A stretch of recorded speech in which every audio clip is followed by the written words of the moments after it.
Hello and welcome back to the floor of my library. I feel like it hasn't been that long since I've been here with an empty shelf to fill up for you guys.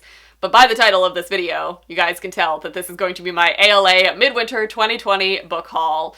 I am fortunate enough to be in the book community to be able to attend ALA. ALA, in case you guys didn't know, is the American Library Association. They have two huge conferences every year. There is the annual conference and the Midwinter conference. So the Midwinter is what we just attended.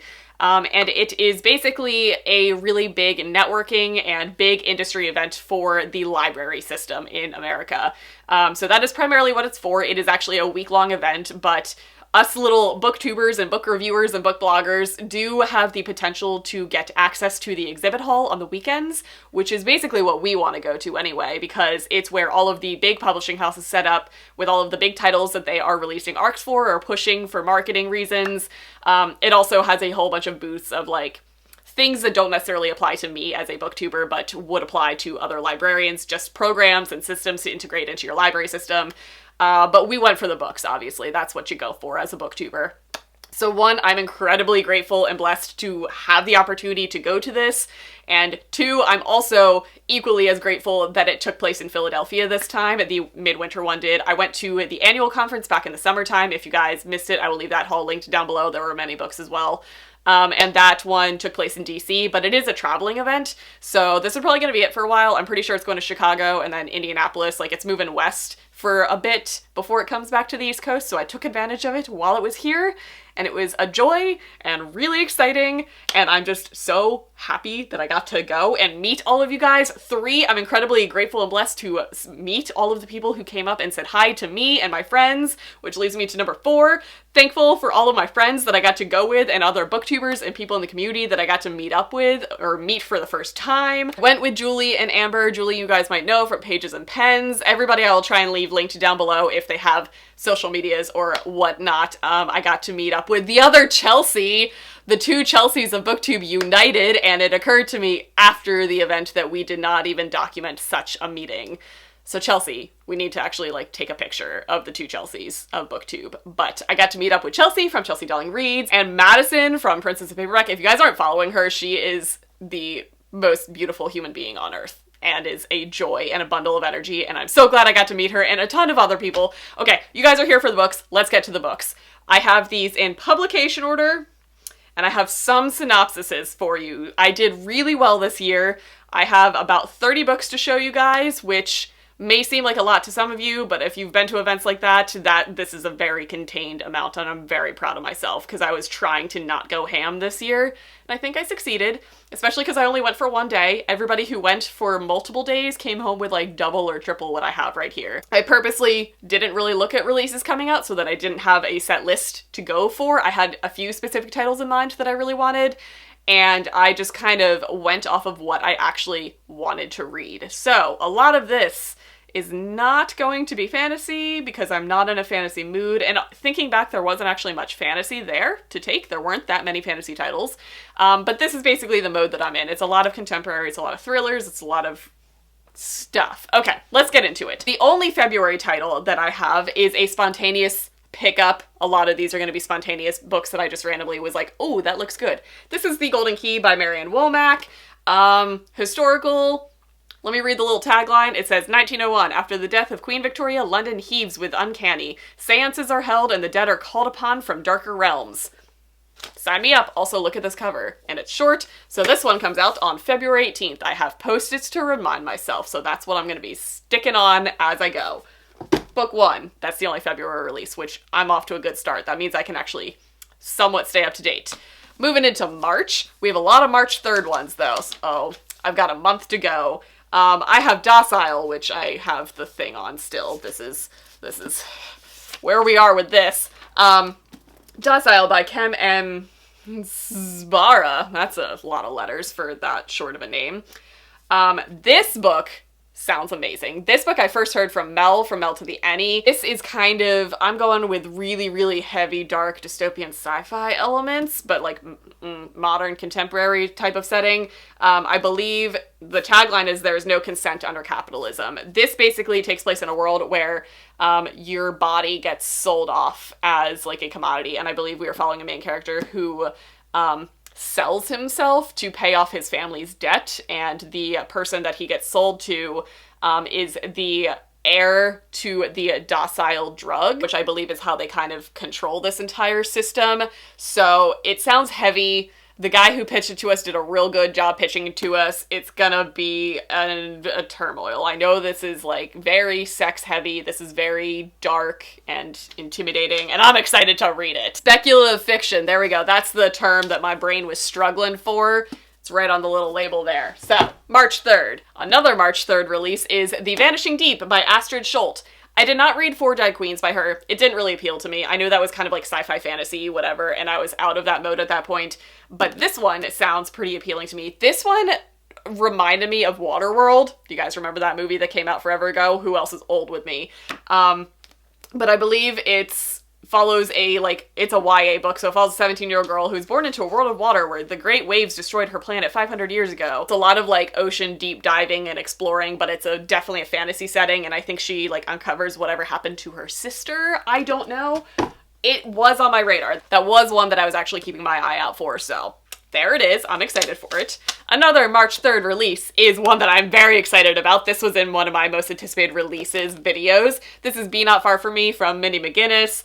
I read everything that Mindy McGinnis writes at this point, so this is a survival YA story. I believe it's like a girl gets lost in the woods after a night of partying or something. It's short though. Mindy McGinnis has a standard like 400-page book, and this is little for her. That was surprising to me. I'm excited for that one, so March 3rd is when we're getting that one. The next March 3rd release is If These Wings Could Fly by Kyrie McCauley. This one sounds like it's gonna be intense. It's gonna be real heavy. I do believe this follows a lot of domestic abuse, but with fantastical elements. Like it has a slight magical realism vibe to it. Because I know it follows a girl who her father loses his temper and breaks things in her house, but the things in her house get magically repaired. So it's got like some speculative things in it. I have a feeling this is going to be like one of those books that I feel like a lot of people are going to be talking about. It's probably going to be stunning and beautiful and heartbreaking, and I'm ready for it. March 3rd. Moving on to March 17th, I have Sparrow by Mary Cecilia Jackson. There's a ballerina on the cover. It appealed to me. I am a big fan of dance stories, and I feel like this one is going to be a little bit heavier. Like this is giving me Black Swan vibes, to be honest, but YA. And I believe it has something to do with assault, because like the tagline is talking about hunters and prey and how she is prey and she's looking for a place to hide. Ballerina, it says that it appeals to Laurie Halse Anderson fans. So March 17th is when we're getting this one. I'm excited to get to this. The next release is one that I can't believe I have in my hands. It was also in my most anticipated releases video. It's The Glass Hotel by Emily St. John Mandel. I'm so excited. This is the author of Station 11, and I feel like it's been forever since we've had anything from her, because that book like swept the book community and then we heard nothing. It was crickets for years. Not that long, actually. It was not that many years. But this, I talked about it in my releases video. It sounds super weird, super strange, but I really don't care. Because it's Emily St. John Mandel. And also, the thing that, like, made my entire day is she was signing there, so this is actually signed and personalized to me, and I'm going to treasure it forever. And it's beautiful. I'm so excited. So this one comes out on March 24th is when you guys can see that. I'm going to be reading that real soon, though. Also on March 24th is another title that I'm very excited about. The Honey Don't List by Christina Lauren. I always read Christina Lauren's books. Their books are, like, some of my favorite, just rom-com, feel-good stories. And their books have been hit or miss for me recently. Like, it goes from, like, one that I love to one that's okay, back to one that I love, and we're on the upswing right now, so this should be one that I love. The blurb from this makes it seem like we're following a protagonist who works for a, like, Chip and Joanna Gaines type of couple. Like, it's a powerhouse home remodeling couple who are, like, this entire empire who has, like, reshaped this small town and taken over all of the things. It very much sounds like Chip and Joanna Gaines from Fixer Upper, which I adore. Like, I went to school for interior design, so this appeals to me on so many levels. I don't even know what the romance is about, but it follows a girl who works for that couple, and that couple might not actually be as, like, perfect as they seem on TV. So it's like their assistant's story. I can't wait. March 24th. Moving into April, I've got a book called Somebody Told Me by Mia Seigert. This is a thriller that just really appealed to me. It was just not one that I had ever heard of or ever seen. I believe this is honestly indie published but it just sounds great. It follows a bi-gender main character. So sometimes she's a girl, sometimes she's a boy, and not everyone is narrow-minded as she expected. Something happened at an anime convention that caused her to go into seclusion, and I believe we're dealing heavily with religion in this. It does mention a lot of Catholicism and nuns, so I feel like this is going to be a hard hitter, but I feel like the actual thriller part is going to be what she uncovers in this church system, not necessarily what she is directly involved in. So April 7th is when this one's coming out. I'm pretty excited for this because it's short, but I feel like it's going to be hard-hitting. Also on April 7th, we have Little Universes by Heather Demetrios. This cover, I can't. Like, I'm so excited for it. This one, I believe, deals with the aftermath after the tsunami strikes Malaysia, and I believe it's dealing with sisters. So April 7th is when we're getting that one. Like I said, I picked up a lot of contemporaries because that's very much what I'm in the mood for, and I feel like that's where the market is leaning, is like hard-hitting contemporaries, so I'm stoked about it. The next April 7th release that I have is called The Burning by Laura Bates. This sounds so good. I mean, it says this is a book girls need to read, which is a blurb from Holly Bourne. Okay, the tagline is, "We are the granddaughters of the witches you could not burn, and we're not putting up with it anymore." So this is a modern story set in modern day, but I believe it deals with research of the Salem witch trials, and I feel like we're dealing with the descendants of them, and it's gonna be real feminist and real good.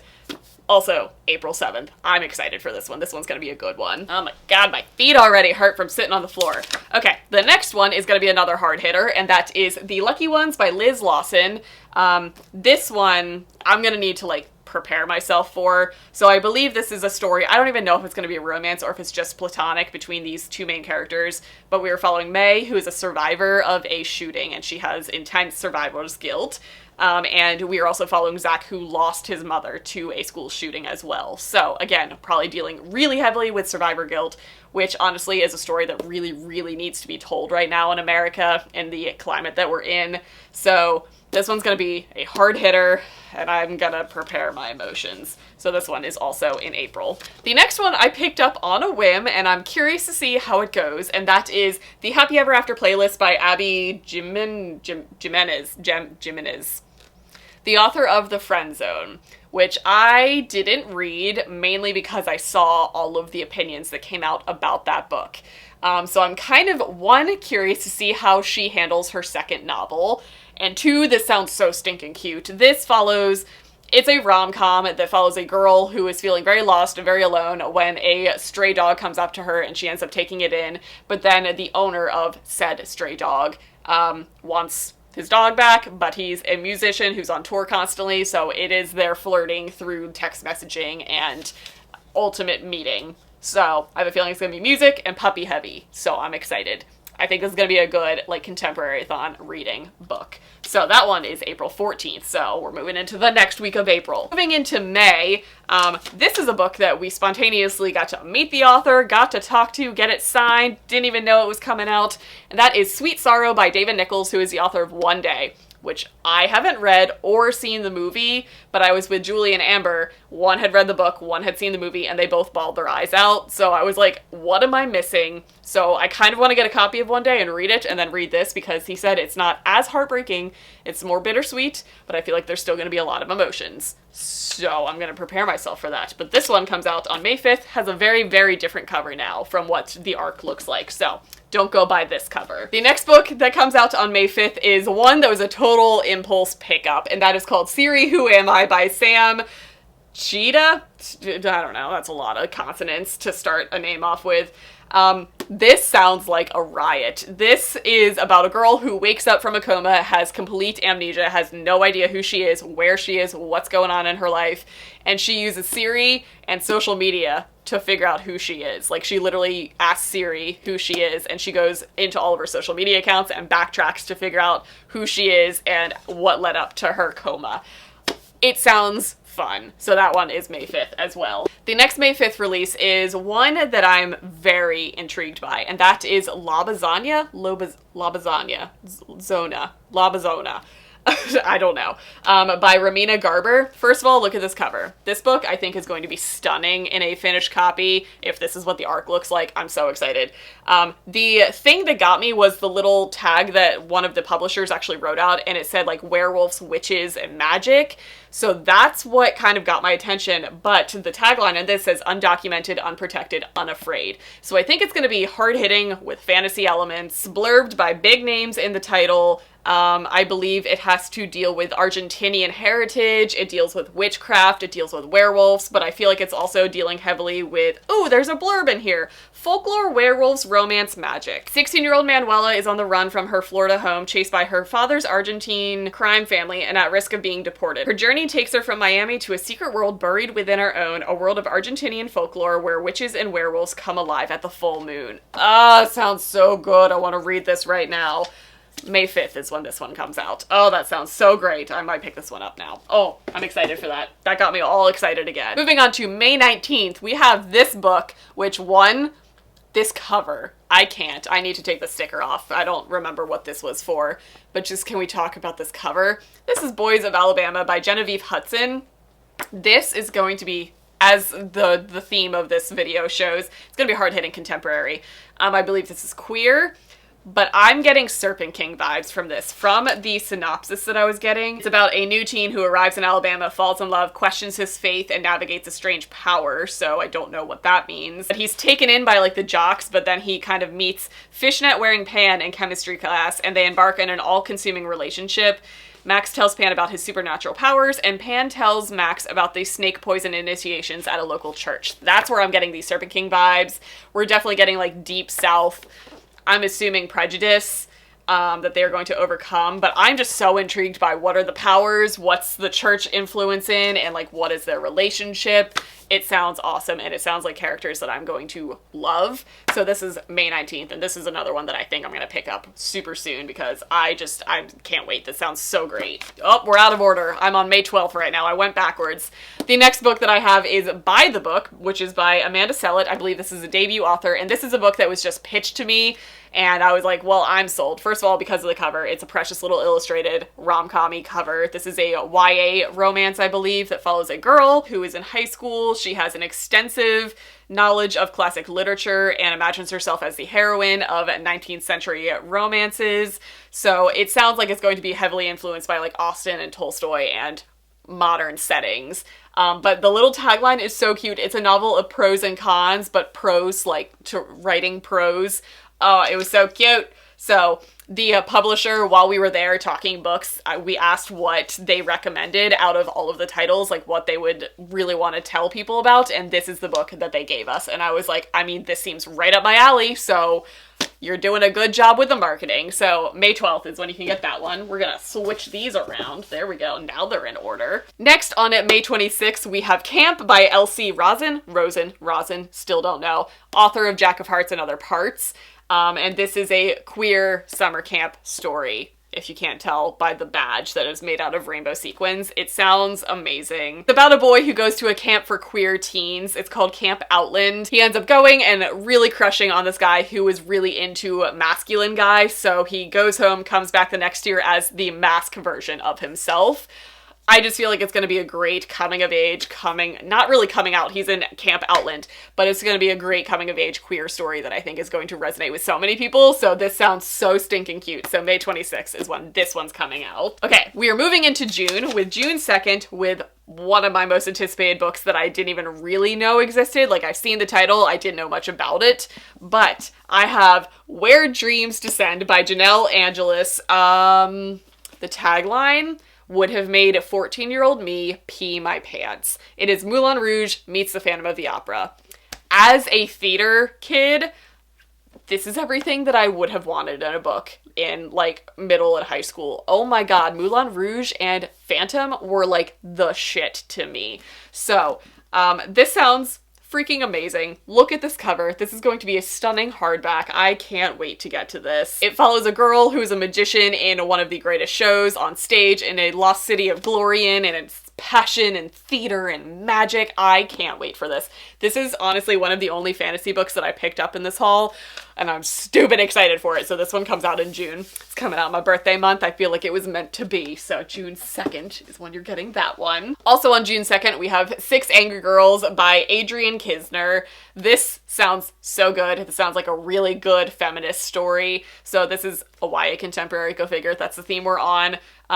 following obviously 6 characters. All of them had some bad thing happen to them and they're all just angry, and they put together a knitting club, I believe. It like leads them all to band together and to help each other out and like take down the patriarchy. I don't really know, I'm making that up.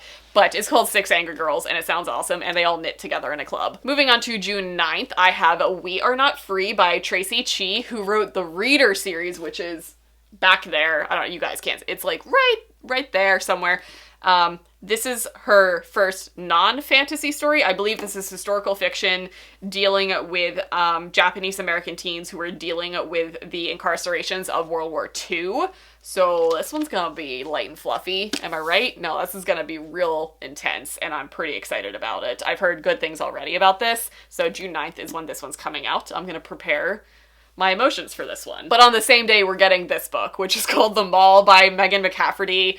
This sounds so fun. This is a book set in a mall in the 90s, and I was like, so my childhood is what you're writing about in this book. I don't know anything else about it other than that, and I'm like, if I could live in a decade forever, it would be the 90s, so I'm gonna revisit it in this book. June 9th is when this comes out. Moving on to June 23rd, I have Take Me With You by Tara Altebrando. And Altebrando. It's a lot of vowels in that name. This sounds really cool. This is going to be kind of like tech, modern, sci-fi type of story. It's following a whole bunch of teens who are summoned together via a messaging app to a classroom, and there is a device in this classroom. The device lights up and it has rules on it that said, do not tell anyone about the device, never leave the device unattended, and take me with you or else. That sounds awesome. And the person that we were talking to at that booth said this one is a ride, so I'm excited. It seems like it's probably going to be a really fun, sci-fi, modernish ride. It's probably going to question a lot of things about technology, and I'm digging it. Moving into July 7th, we are getting The Voting Booth by Brandy. Is it Colbert? Like Stephen Colbert or Colbert? Because I've said both now that I realize that.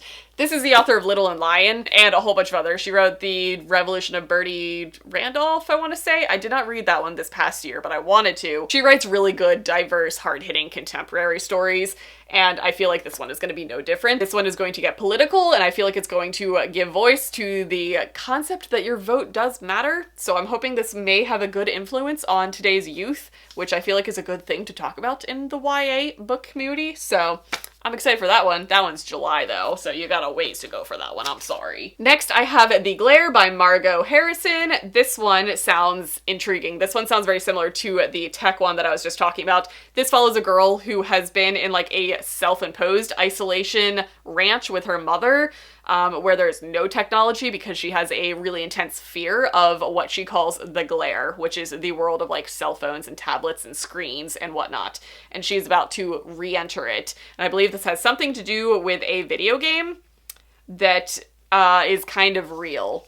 So I'm getting more like Ready Player One vibes mixed with like that one where like technology is a little scary nowadays. So this sounds intense. This is from Disney Hyperion, so I feel like I might read a little bit younger. We're getting there, people. We're getting there. The next I have They Wish They Were Us by Jessica Goodman. I totally went off of Julie's recommendation for this. I believe this is a YA thriller, which are few and far between, so when I find them, I pick them up. But this also says Gossip Girl meets One of Us is Lying with a dash of The Secret History. And I was like, you got me. I was like, no, maybe. And then I was like, oh, I'm in.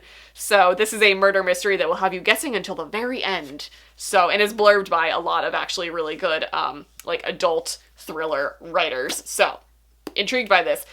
This one says that it's a July release, but when I looked it up, the release date is August 4th on both Goodreads and Amazon. So somewhere in that range. Late summer is when we're getting this one. I had to rearrange a tiny bit for my last one, which is the August release, which is called Some Kind of Animal by Maria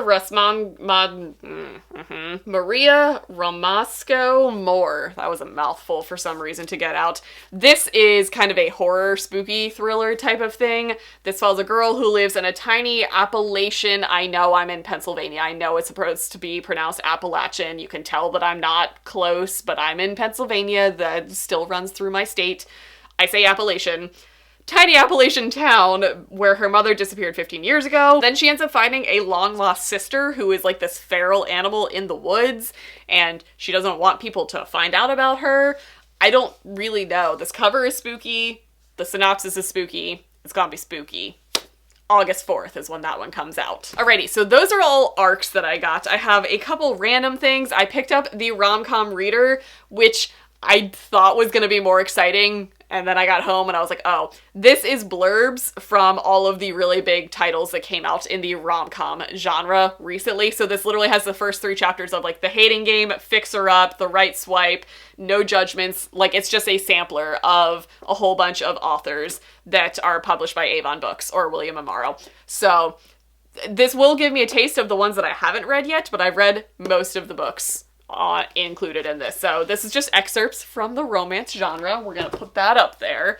I also have an arc of After Me Comes a Flood by Sarah Perry, who wrote The Essex Serpent. This came out in like 2014 though. So I don't know if they just randomly found extra arcs that were left over from this very old release, like a 6-year-old title, or if it's re-releasing with a new something. I don't know. But I picked it up thinking it was a new title from her. And then I got home and I was like, ah, foiled again. So this one, I mean, it sounds cool. It sounds interesting, but it is out already. So you can get this now if this cover appeals to you. All right, moving on. I've got some graphic novels for you. I picked up volume 2 of Hexvet, The Flying Surgery by Sam Davies.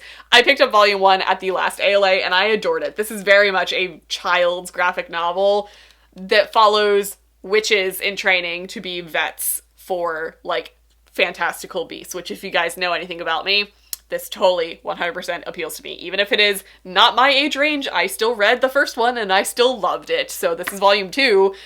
You better believe I picked it up. So this is a thing that I got. I also picked up a copy of The Backstagers volume 1, which I haven't read, but I know a lot of people who have, who loved this, and ALA is when I stock up on graphic novels, and I like the color schemes. It's just vibrant purples and blues and greens. I like the color schemes of this, so I'm excited to pick this up finally. I've got a few samplers. I've got a sampler of the new Magicians, like, offshoot. If you guys know anything about me, I am obsessed with the Magicians trilogy, and the Magicians universe is expanding. It's no longer just the trilogy. The show kind of brought it to the light of day, and now they're starting to expand on it. And I believe this is volume 1 of, like, the new part of the Magicians. And I'm curious because it still includes Lev Grossman. Like, the original author is still involved in this, but I'm ready to go back to Fillory. So I'm so excited to have this in my possession. I also picked up volumes 1 and 2 of Something is Killing the Children by a whole bunch of people. This is the new horror graphic novel that is out by Boom, which I adore Boom Studios. They're, like, my favorite booth to go to there. So I love me a good horror story, so horror graphic novels where it's at, so I'm excited to get to these. Also have a copy of Once and Future. I don't know anything about this. I know this is a take on Arthurian legend, and old people in Indiana Jones is how it was pitched to us.